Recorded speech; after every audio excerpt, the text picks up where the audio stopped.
Hey, how you doing? It's me, Benny, and today I'm going to be showing you how I created this Nigerian bridal makeup look and GELE.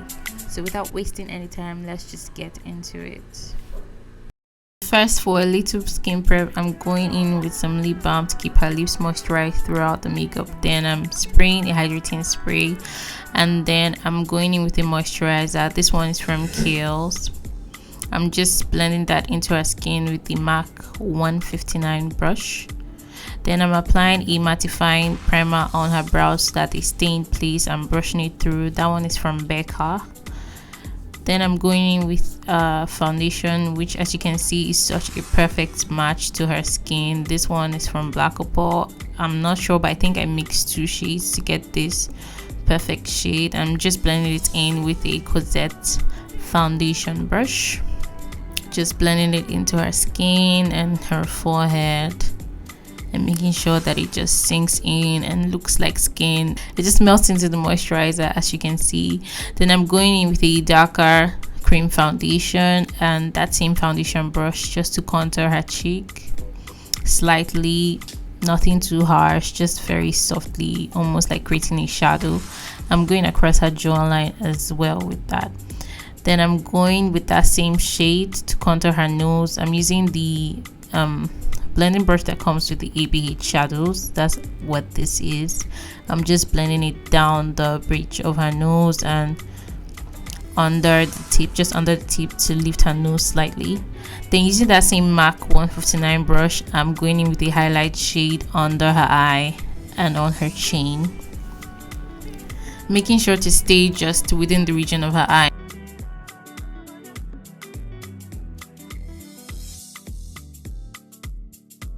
And then I'm going under the contour shade slightly with what's left in the brush, just to lift her cheekbone and make that area more defined.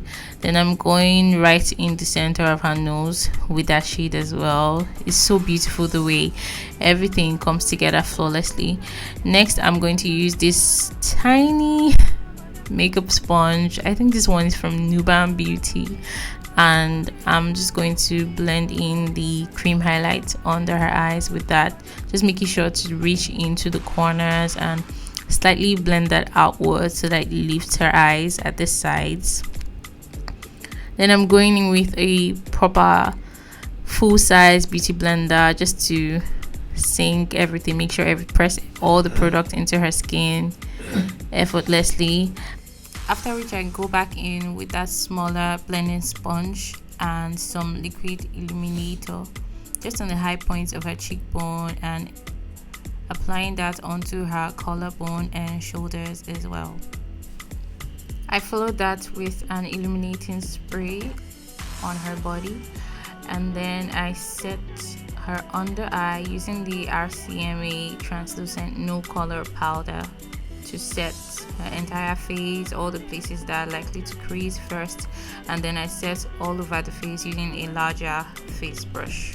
And then to draw her eyebrow, I'm using a brow gel just to draw soft strokes. I'm filling in with this MAC eyebrow tint, and diffusing it with an eyebrow brush.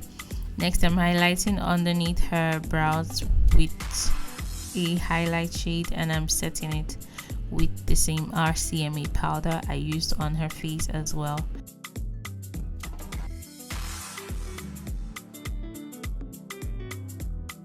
Just brushing off the excess. I apply some Sacha Buttercup powder under her eyes and on her chin, just to catch any fallout from the eyeshadow, as well as bake those areas. First, I'm using a fluffy blending brush, going into her crease with the light pink shade from the Juvias Place, the Douce palette. I'm applying that eyeshadow along her lower lash line as well. Then I'm going in with a darker color from that same palette. I think this is the brown shade there, and I'm going in to define the crease with that, just to deepen that crease area. And I'm using a Morphe brush, I think, yes, to diffuse. And so I'm going back and forth with the stiffer blending brush and then the softer one to diffuse the edges so that it just neatly blends into the brow bone.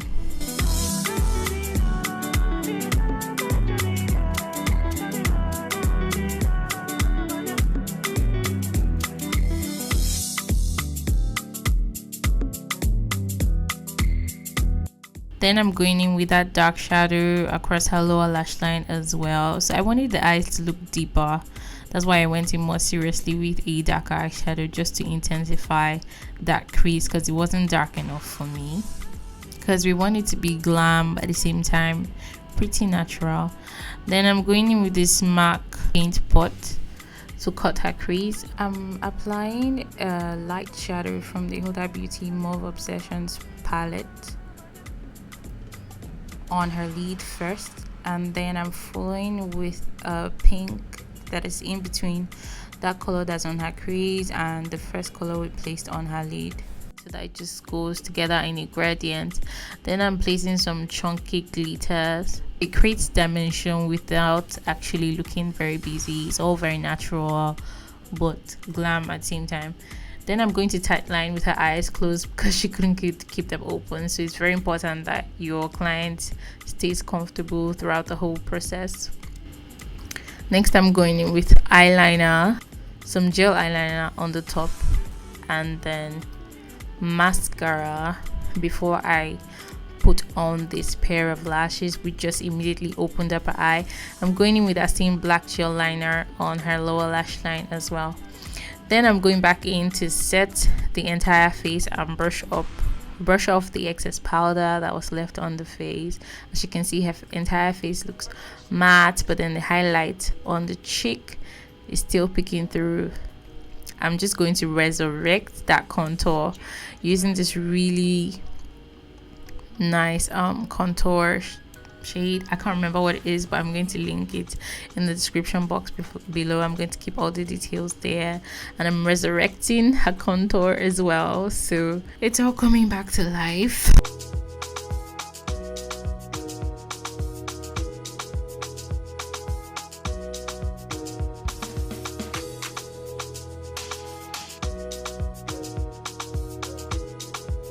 I'm going in with this blush from ABH, this ABH blush palette.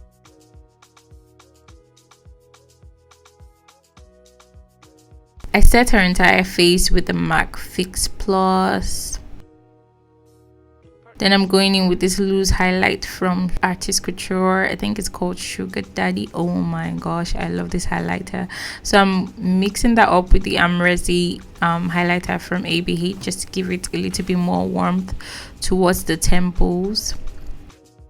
Making sure to blend it all in with this ABH highlighter brush. It's so beautiful. So I'm putting a little bit of that on her chin as well, and then on her shoulders, just to make it all pop and come together. It's such a beautiful highlight. I love it so much. Loose highlighters are the best, y'all.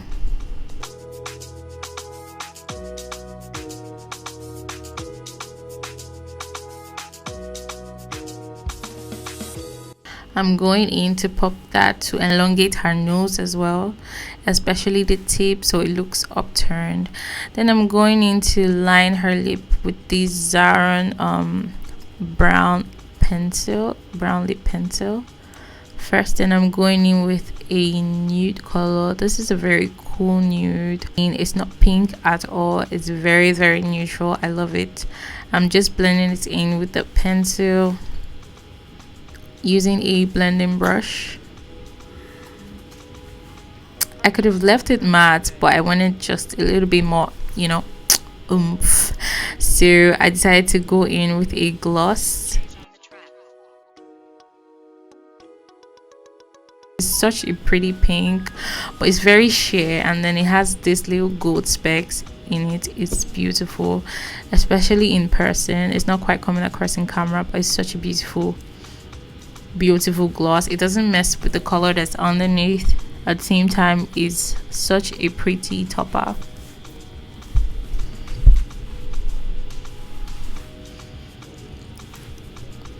Then I'm popping in this inner eye highlight and some bottom lash mascara as a finishing touch. And this is the finished look, guys. It's so beautiful. It's so natural, like a natural bride, but at the same time so glam. I live for glam looks, you guys. So I'm just going to move on now to the Gele. You see how her skin is so even, it's glowing, it looks healthy, she looks happy. I mean, it's her wedding day, so she should be happy and not sad with her makeup. She doesn't look like there's a mask over her face. She looks like herself and she looks so pretty. Next, I'm going to go into the Gele. So the Gele is this peach color. First, I folded it and placed it on her head with one side longer than the other. Then I swapped the sides behind, and she is holding the longer part right now, guys. So I went ahead to start pleating the shorter part. Pleating all the way from where my hand is holding it towards the back of her head. You have to make sure that the pleat goes all the way around neatly, one by one. And you know how the Gele is, it's almost like it's sewn together in parts. You have like these little parts sewn together, dividing the Gele up. So your goal is to make sure you have at least 4 to 5 pleats per strand of that fabric that makes up the Gele. I don't know, like that division, you don't want that division to be showing through your Gele. So just make sure that you have 4 or 5 of those pleats, and then maybe the 5th one will be overlapping and covering up that. So that's that line, that demarcation of thread right there, the demarcation of joining right there, which is what I'm doing here. I'm just carefully taking in my pleats, and then with the last one actually covering up that line of joining. So now I'm just trying to move her to the front so you can see what's going on, and very gently I'm carrying the pleats over to the other side of her head. I'm just following that line of pleats and continuing to pick it one by one by one.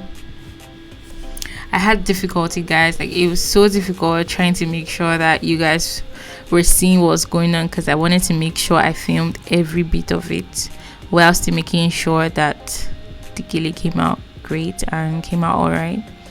So now I've pleated the shorter part. I'm just going to move it to the other side of her head and have her hold it down at the base of her head, just like that, just so that I can use the other part to hold it down at that edge and take it to the other side. Then I pull this original fabric to the back in order to tie it. To do that, I place this fabric on top of the other shorter fabric, which was already at the back, before tying it. That way the Gele is secure and won't budge. So this is the base. You already have some pleats going on, it's looking good. Next, you want to go in and start pleating it one by one again, just on the top of her head. This is the set of pleats that's going to come up. These ones are not going to be lying flat, so you want to make sure that the pleats are coming across and over each other. So you're not pleating them to lie down, you're pleating them on top of each other. So you start from the top of the head, you grab the pleat just like that, you drag it over the pleat you made before that. Start by picking the pleat at the top of the head and then follow it to both sides of the head, making sure that you maintain that same exact pleat. You continue doing this. Remember that you're trying to stick to about 4 pleats per Gele strand or per Gele joining, and then the 5th one should actually cover that joining so that it doesn't show through the pleats. It takes some practice, so just be patient with yourself. Even, you know, I'm still perfecting this. This particular ashoke fabric was soft. If your Gele has a bit more structure, it would be easier, but above all else, you really just need to practice. Like, you can't get good without practicing this. You have to always practice. So you make sure that the pleats are neat and that they follow each other all the way to the end, which is what I'm doing here. So I'm just carefully pleating, making sure that it's 4 to 5 pleats per gele joining.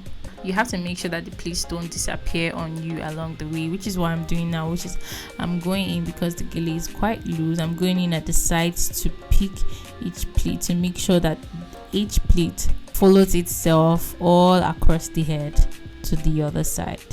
And notice that I'm holding a part of the gele, the part that I've already pleated, I'm holding it down so that it doesn't move and that the pleats stay intact. I had extra fabric on the other side, so I had to pull it in so that the fabric stays about the same size on both sides of her head. Let me know if you guys want an even more in-depth gele tutorial, guys. Let me know in the comments below. I'll just find a way to make it work, find a way to film it better. But for now, I hope this helps. I try not to rush this. I try not to fast forward a lot of parts, just so that you could see what's really going on.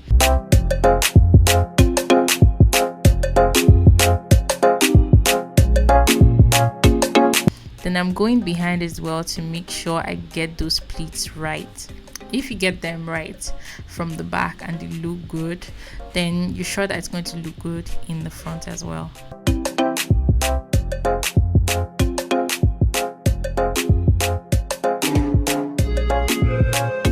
So one side is pretty much done. I'm just going in with my fingers to arrange the very base, you know, where it joins at the back, where it comes out of our head at the back. I'm just going in to make sure that that pleat comes all the way to that edge, because if it doesn't, it's going to show in the final result. I'm going over to the other side and holding it down as I go. I'm picking those pleats to make sure that they follow through the same lines I created earlier and going all the way down to the back of her head. Then I'm going behind, taking that behind to make sure that those pleats are showing through as well at the back.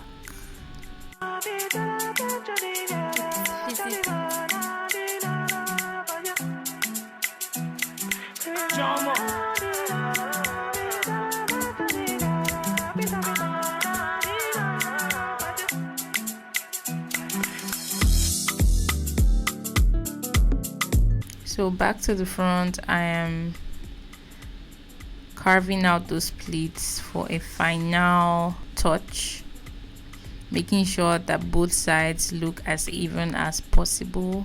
Guys, at this point she was starting to tear up, and this can happen a lot with brides. Maybe they start to tear up for some reason, maybe they're emotional, or maybe the light's getting in their eye, or just for some reason. Like, the day is usually going to be very busy and they will tear up at some point. That's why it's very important to make sure that you set your makeup properly, and as much as possible try to use waterproof products to prevent any mess up to the work that you have worked hard for. So I just put the rest of the excess fabric and twisted them out of the way and tied them up at the back, and this is the finished result.